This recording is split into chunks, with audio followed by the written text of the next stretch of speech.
Hi viewers, எல்லாரும் எப்படி இருக்கீங்க? நான் உங்கள் டாக்டர் லக்ஷ்மண். இன்னைக்கு நம்ம எதை பற்றி பார்க்க போறோம்னா, கல்யாணம் முதல் கரு உண்டாவது வரை என்னென்ன ஃபுட்டு சாப்பிடணும் அதை பற்றி இன்னைக்குள்ள வீடியோவில் பார்க்க போகிறோம். இது ஒரு வித்தியாசமான ஸ்பெஷல் வீடியோ மாதிரி உங்களுக்கு தோணலாம். ஏன்னா இன்னைக்கு பார்த்தீங்கன்னா கல்யாணத்துக்கு அப்புறம் குழந்தை பேர் உண்டாவது ஒரு பெரிய விஷயமா இருக்குது இல்லையா? இன்னைக்கு பார்த்தீங்கன்னா குழந்தை பேருக்காக ஹாஸ்பிட்டலில் க்யூவில் நிற்கிறக்கூடிய நம்ம பார்த்துட்டு இருக்கிறோம்.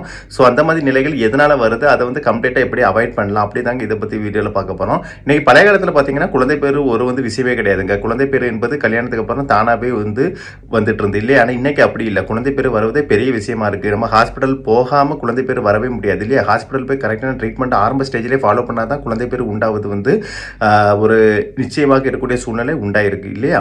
அதுக்கு காரணம் என்னன்னு பார்த்தீங்கன்னா ஃபுட்டு ஹேபிட் தாங்க. இப்போ சரியான ஃபுட்டு இல்லாமல் அப்புறம் சில விஷயங்களை அது கூட மட்டும் இல்லைங்க, நம்ம சில விஷயங்களை சரியாக ஃபாலோ பண்ணுறதில்ல. பழைய காலத்தில் சொல்லி வச்ச சில விஷயங்கள் பழைய சம்பிரதாயம் நினச்சி நம்ம விட்டுறோம். அது ஒரு காரணம் தாங்க.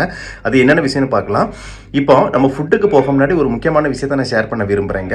இப்போ பழைய காலத்தில் பார்த்தீங்கன்னா கல்யாணம் ஆகி ஃபஸ்ட்டு 1 வீக், அதாவது ஒரு வாரம் அவங்கள வெளியே விட மாட்டாங்க. நீங்கள் கேள்விப்பட்டிருக்கீங்களா? ஒரு வாரம் ஹஸ்பண்ட் அண்ட் ஒய்ஃபை வெளியே விட மாட்டாங்க, வீட்டிலே தான் உட்கார சொல்லுவாங்க.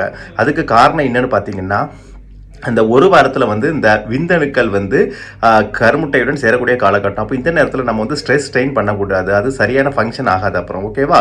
அந்த நேரத்தில் பண்ணக்கூடிய ஸ்ட்ரெஸ்ஸு தான் அது கரு சிதைவதற்கு, அதாவது அபார்ஷன் ஸ்டேஜ் போகிற வரைக்கும் அது காரணமாக அமைகிறது. ஸோ அதனால் அந்த ஒரு வாரத்தில் நம்ம கேர்ஃபுல்லாக இருக்கணும். இப்போ கருமுட்டையுடன் விந்தணுக்கள் சேரக்கூடிய காலகட்டத்தில் என்னென்ன பண்ணணும், நம்ம சரியான ஒரு ஃபுட்டு ஹேபிட்டோடு ரொம்ப ஸ்ட்ரெஸ் இல்லாமல் இருக்கணுங்க. கண்டிப்பாக ஃபஸ்ட்டு 7 days மட்டும். அப்போ என்னென்ன ஃபுட்டுகள் சாப்பிட்லான்னு பார்த்தீங்கன்னா, அதுக்கு நல்ல ஹெல்த்தியான ஃபுட்டு தாங்க, வேறு ஒன்றும் இல்லை. இப்போ ப்ரோட்டீன் ஃபைபர் கண்டென்ட் நிறைந்த ஃபுட்டுகளை சாப்பிட வேண்டும். ஓகேவா? முக்கியமாக சொல்லி பார்த்தீங்கன்னா நம்பர் 1 இடத்துல பாதாம் பிஸ்தா, இந்த மாதிரி ஃபுட்டுகள் கூடுதலாக சாப்பிடணும். இது பாதாம் பிஸ்தா தவிர நம்மளுடைய சம்பிரதாய வழக்கப்படி சில ஃபுட்டுகள் கொடுப்பாங்க. பாலில் முட்டை இருக்குல்ல, சேர்த்து கலக்கி கொடுப்பாங்க. அது ஹை ப்ரோட்டீன் டயட்டாக இருக்கும். அது விந்தணு உற்பத்தியில் அதிகமாக இருக்கும். முக்கியமாக பார்த்தீங்கன்னா ஆல்புமின் தேவை. இப்போ விந்தணு உற்பத்திக்கு ஆல்புமின் தேவைப்படுறதுனால இப்போ ஆல்புமின் இருந்தால் முட்டை முக்கியம். முட்டையில் வெள்ளைக்கரு ஆல்புமின் நிறைய இருக்குங்க. இப்போ பால் கூட அதை கம்பைன் பண்ணும்போது என்னென்னா அதனுடைய எஃபெக்ட் கூடிடுது. ஸோ அதனால் அந்த மாதிரி ஃபுட்டுகள் சாப்பிடும்போது விந்தணு உற்பத்தி கூடும்போது அது அந்த நேரத்தில் ஹெல்ப்ஃபுல்லாக இருக்கும் இல்லையா? அது ஒரு முக்கியமான ஒரு ஃபுட்டு. முட்டையை தவிர்த்து பார்த்தீங்கன்னா இன்றைக்கி ஒரு பச்சை காய்கறிகள் எடுத்துக்கலாம், அப்புறம் கீரை வகைகள் எடுத்துக்கலாம். அதுல எல்லாம் விட்டமின்ஸ் அயன் சத்து கூடுதலாக இருக்கு. இரும்பு சத்து முக்கியமாக தேவை. ஓகேவா? இரும்பு சத்துன்னு பார்த்தீங்கன்னா எதில் கூடுதலாக இருக்குன்னா கீரைன்னு உங்களுக்கே தெரியும். அது மட்டும் இல்லாமல் சில காய்கறி வகைகள், இந்த பச்சை காய்கறிகளையும் அயன் சத்து இரும்பு சத்து கூடுதலாகவே உள்ளது. ஓகேவா? அப்புறம் மூணாவது பார்த்தீங்கன்னா கால்சியம் சத்து. கால்சியம் முக்கியமாக தேவைங்க. ஏன்னா இன்னைக்கு ஒரு லேடிஸுக்கு பார்த்தீங்கன்னா கால்சியம் சத்து கம்மியாக இருக்கும். ஸோ அந்த மாதிரி கால்சியம் சத்து நிறைந்த ஃபுட்டுகளையும் கூடுதலாக சாப்பிட்டுக்கணும். அப்போ கால்சியம் சத்து முட்டையில் இருக்குது. முட்டையில் வெள்ளைக்கரில் கால்சியம் கூடுதலாக இருக்குது. அப்புறம் மில்க் பாலில் கால்சியம் இருக்குது. ஸோ அதனால தான் பழைய காலத்தில் என்ன பண்ணாங்கன்னா அந்த பால் கூட முட்டையை சேர்த்து கொடுத்தாங்க. அது காம்பினேஷன் ஆகும்போது அது ஒரு ஹைஃபையான ஒரு சத்து. எப்படின்னு பார்த்தீங்கன்னா அதில் கால்சியம் வந்துடுது, புரோட்டீன் வந்துடுது, ஃபைபர் வந்துடுது. ஓகேவா?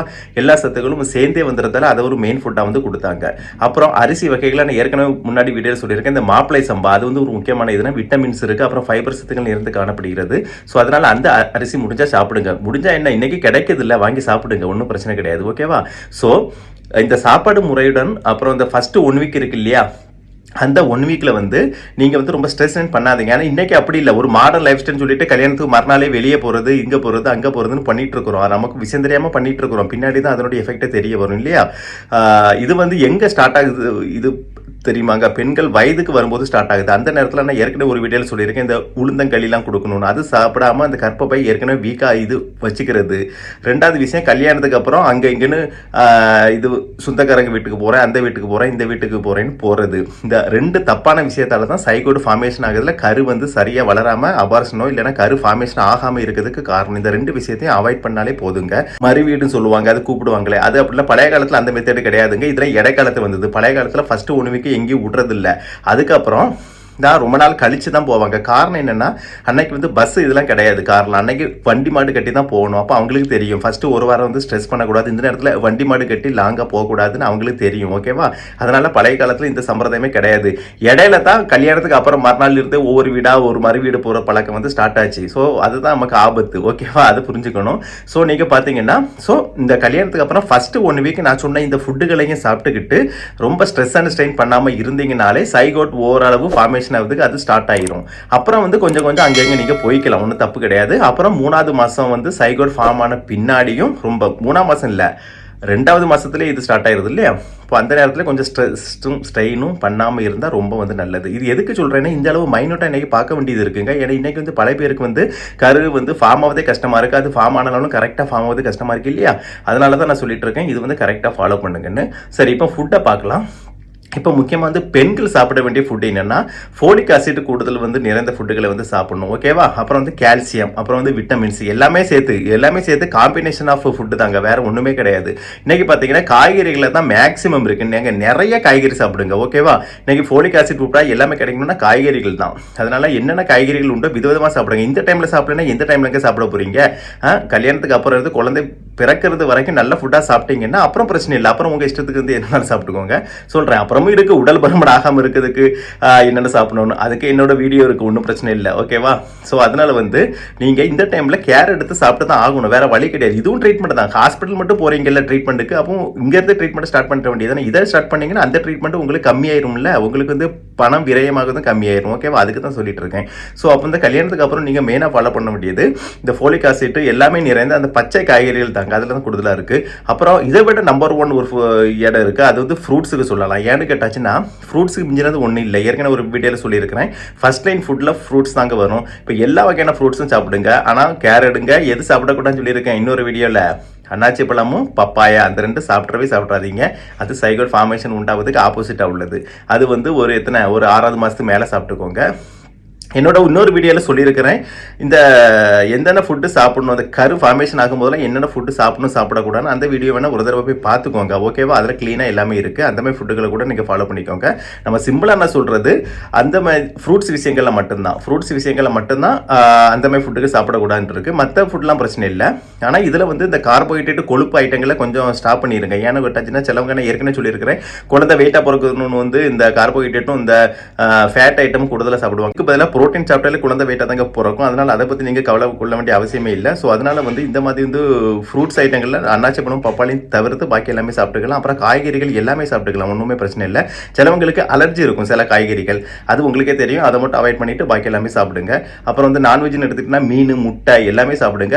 இப்போ வந்து இந்த மாதிரி டைமில் வந்து சைகோட் ஃபார்மேஷன் கூட டைமில் வந்து மாமிசம், அதாவது இறைச்சின்னு சொல்லுவாங்கல்ல, அது கூட சாப்பிட்டுக்கலாம், ஒன்றும் பிரச்சனை இல்லை. ஆனால் வந்து கோழி எடுத்துக்கிட்டிங்கன்னா வந்து நாட்டுக்கோழியை பார்த்து சாப்பிடுங்க. ஆடு சாப்பிட்டுக்கோங்க. ஆடுல பார்த்தீங்கன்னா கறியாக சாப்பிடாத விட அதனுடைய மண்ணீரல், கல்லீரல், லிவர் அதெல்லாம் இருக்கு இல்லையா, அந்த மாதிரி ஐட்டங்கள் சாப்பிடுங்க. ஒரு பீஃப் கூட சாப்பிட்டுக்கலாம். ஏன்னா இப்போ சமீபத்தில் ஆய்வில் அதில் 70% அயன் இருக்கு, புரோட்டீன் இருக்கு கண்டுபிடிச்சிருக்காங்க இல்லையா? அதனால அதையும் கூட நீங்கள் சாப்பிடணும்னா சாப்பிட்டுருந்தீங்க, நான் புதுசாக ட்ரை பண்ண வேண்டாம், சாப்பிட்டுருந்தீங்கன்னா சாப்பிட்டுக்கலாம். ஸோ இந்த மாதிரி ஃபுட்டுகள் சாப்பிட்டீங்கன்னா சைகோட் நல்லபடியாக வந்து ஃபார்மேஷன் ஆகும். அதனால வந்து குழந்தை பேருக்கு எந்த பிரச்சனையும் வராது. ஓகேவா? ஏன்னா இன்னைக்கு மாடல் லைஃப் ஸ்டைலில் இது ஒரு மிகப்பெரிய பிரச்சனை இல்லையா? அதனால தான் இந்த வீடியோ இன்னைக்கு போட்டேன். இது வந்து ஒரு ஸ்பெஷலான வீடியோ கூட. ஏன்னு கேட்டாச்சுன்னா, இது வந்து கல்யாணத்துலேருந்து நம்ம ஸ்டார்ட் பண்ணுறோம் நல்ல ஃபுட்டுகளை. சிலவங்க சைகோட் ஃபார்மேஷன் பின்னாடி ஸ்டார்ட் பண்ணுவாங்க, அது தப்பு. உங்களுக்கே தெரியுது. இப்போ சைகோட் ஃபார்மேஷன் ஆன பின்னாடி நம்ம ஃபாலோ பண்ணி என்ன பிரயோஜனம்? அப்போ சைகோட் ஆரம்பம் காலத்திலேயே தானே ஃபாலோ பண்ணணும், அதுக்கு தான் நல்ல ஃபுட்டாக கொடுக்கணும். அதான் கல்யாணம் முதல் கரு உண்டாவது வரைன்னு இன்னைக்குள்ள வீடியோ. ஓகேவா? இதில் நீங்கள் இந்த ஃபுட்டுகளை வந்து கரெக்டாக ஃபாலோ பண்ணுங்கள். அப்போ ஒரு தடவை இன்னொரு தடவை சொல்லிடுறேன், நல்ல பச்சை காய்கறிகள் வர ஃப்ரூட்ஸில் அன்னாச்சி பழம் பப்பாளி தவிர்த்து பாக்கியெல்லாம் சாப்பிட்டுக்கலாம்.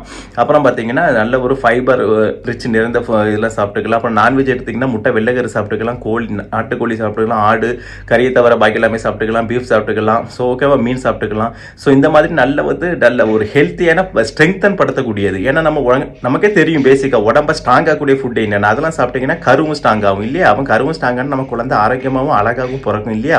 அதுக்கு நம்ம வந்து முயற்சி செய்யணும். சும்மா எல்லாம் வந்து குழந்தை ஆரோக்கியமாக வந்துருமாங்க? நம்ம ஒரு முயற்சி செய்யாமல் இஷ்டத்துக்கு இருந்துக்கிட்டு குழந்தை பேர் டைமில் போய் எனக்கு குழந்தை ஆரோக்கியமாக பிறக்கலன்னு சொல்கிறதுலாம் பேஸ்ட்டு. அதனால நம்ம வந்து முயற்சி எடுக்கணும். முயற்சி எடுத்தால் தான் முயற்சியுடைய இகழ்ச்சி அடையார் அப்படின்னு பழமொழி இருக்கு இல்லையா? அந்த அதுக்கேற்றபடி செயல்படணும். ஓகேவா?